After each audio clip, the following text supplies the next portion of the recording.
Hey everybody, Alex Kozora, SteelersDepot.com, back for another Pittsburgh Steelers tape breakdown. I want to talk about Benny Snell, review his rookie year, and I've said it before, and I want to do the film room to pair it with. I think Snell had a really underrated rookie year, and I think if there was one guy that's probably the coaching staff likes more than what the Steelers fan base perceives him to be, it's probably Benny Snell. I just thought he had a really kind of quietly successful rookie year, given the context and just how miserable the offense was for large stretches of the season. So a couple clips here. This first one is against Seattle. His first career NFL carry goes for 23 yards on third down. And just like kind of the run demeanor he has, the one cut ability, get his shoulders square, play the whole thing through right now, and then we'll go through the breakdown of it. But third down, big bang. This is what Snell is in for. Finds the bubble here, right between Pouncey and Foster. Nice blocks by both of those guys. So finds the hole, hits it, gets the first down. You don't want to dance on third and one. You want to just get the first down and then take it from there. And he gets in the second level and does a great job here to set up and press the safety. So he's going to put his foot in the ground right there, his left foot in the ground, cut back, safety's going to miss, and then shoulder square, getting vertical and finishing the run. The last thing I like about this run, and we'll frame by frame it here in a moment once we run this thing the whole way through, is ball security at the end. Ball security is the number one key for a rookie running back. You want to earn your coach's trust. And right there, it gets a little grainy, but you see head down, two hands on the football. Knows he's going to get tackled. Knows he's not going to take this one all the way to the end zone, but just good ball security at the end of it. Able to fall forward as his momentum carries him a couple extra yards. So 23-yard run on his first career NFL carry. Great job there showing all the traits that Benny Snell has that got him drafted.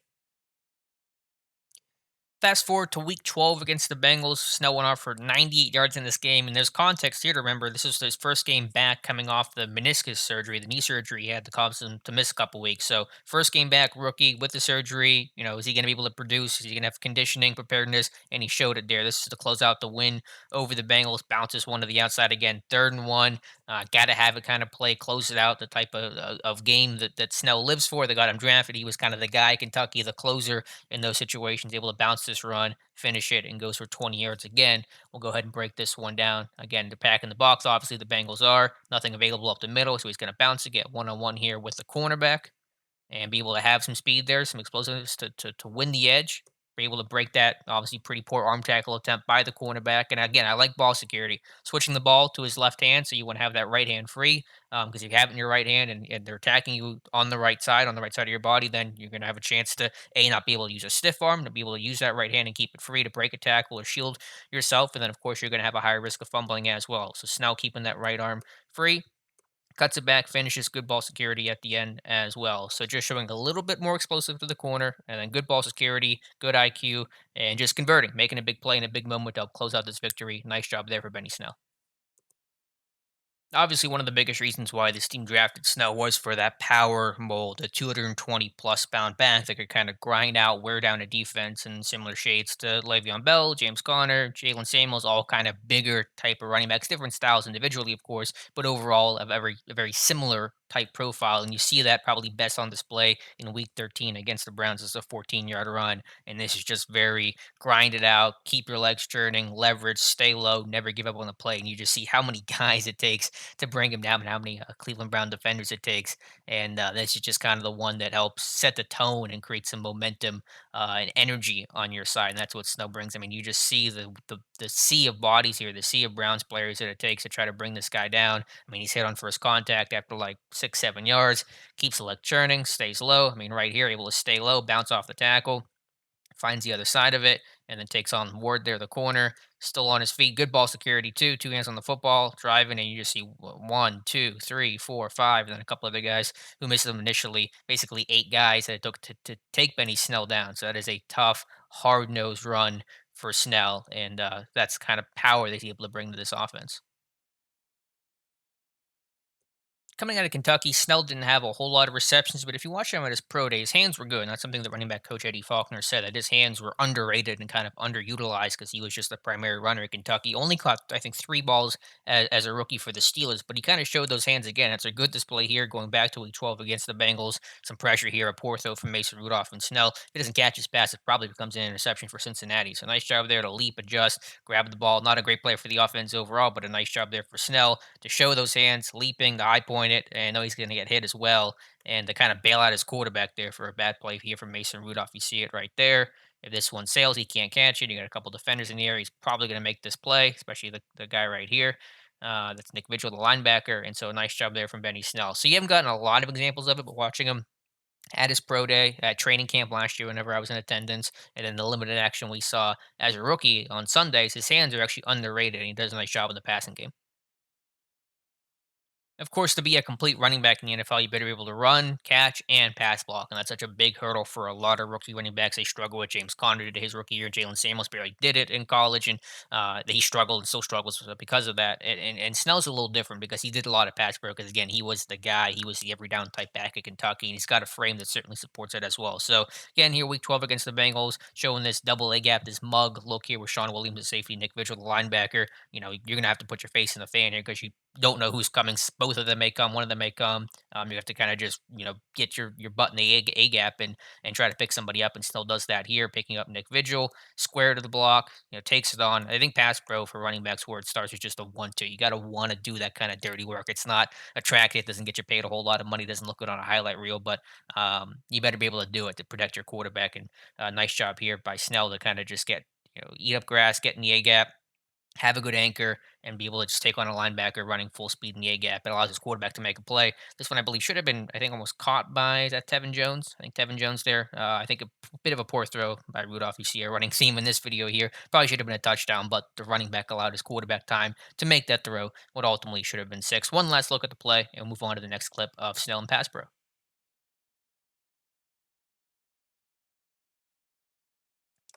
A lot of clips from week 12. This was Snell's best game. And again, just good pass per here from Benny Snell. Again, taking on individual linebacker. It has the blitz here, one on one. It's like a backs on backer drill you would see at training camp. Better take it on. And Snell does and gives his quarterback time to make this throw. Completed, no, incomplete actually. James Washington goes OPI, called in this play ultimately. Now, Snell, it's not perfect. His eyes drop a little bit. You see his head drop right there, and you don't want to put your face into that hit. But again, it's about 1-2, willingness, ability to anchor, show some strength, show some toughness, rides which will out at the end there. So I just like that mentality. Again, there's a mentality factor that you have to have for a running back before you start anything else technique wise or anything related. And Snell certainly has that, and he's pretty good. He was more advanced in pass protection for a rookie running backs than like 90% of rookie running backs that come out. So nice job here from Benny Snell. A couple of good reps in pass protection.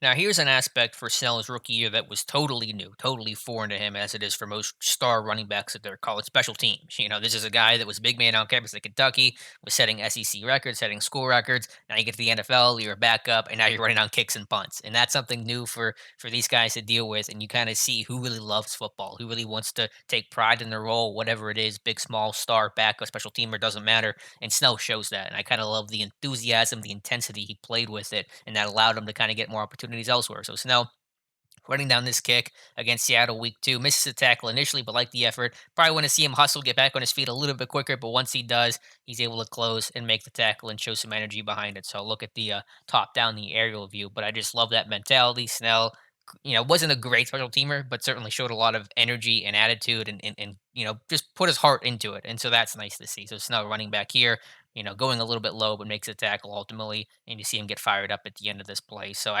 I'm a special teams guy. If you've seen this channel, I love that face of the game. It's underappreciated, overlooked, and doesn't get the love that it deserves because it's a critical part of the game. But you have a good, kick return team and a good kick coverage team. The Steelers kick return team has been abysmal for years now. So I like these guys that show that mentality that, it's not a job beneath them. It's easy for Snell to say, well, I was a star at Kentucky and I don't need to be doing this stuff and I just want to run the football and that's why I got drafted. And that's true. But you gotta, wear any hat possible, especially early in your career when you're just trying to carve out a role. And Snell did that. We'll take one last look at special teams with him on the punt team with a similar result.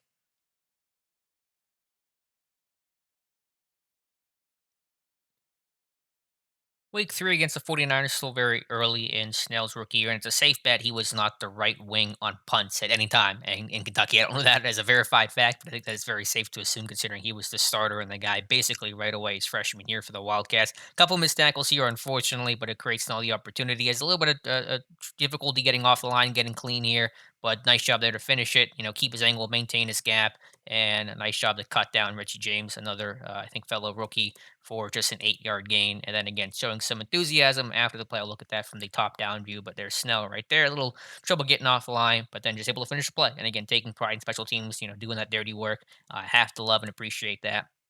look at it from the aerial view, you just see kind of the enthusiasm. Just a guy that doesn't care what he's asked to do. I mean, he could be, giving out water on the sidelines. He's a guy that's going to take that with enthusiasm right there. You see him get pumped up for making this 8 yard, making this tackle after this 8 yard punt return by the 49ers. So just liking those little things, liking the attitude, the energy that he brings. I think it's infectious. It's important for a rookie that shows I'm willing to do anything for this team. I'm willing to take on roles that I didn't have to really ever play before. I bet he's never been the right wing on punt team since like maybe Pop Warner or something. And so I think while Snell's ceiling obviously is not incredibly high, and James Conner here is here in 2020, and he's going to be the guy for as long as he's able to stay healthy for. I think Snell is a guy this team likes a whole lot. Mike Tomlin's all about the feature type of runner. He likes that type of guy. Snell showed that quality at Kentucky, and I think he shows baseline traits to be a good runner, to be a competent receiver, and a pretty good pass blocker as well. And of course, can still help out on special teams, which he will be doing as the number two running back forever long. He's in that kind of role. So Snell's a name to keep an eye on. You see a big jump usually from rookie running backs from year one to year two. James Conner is a prime example of that,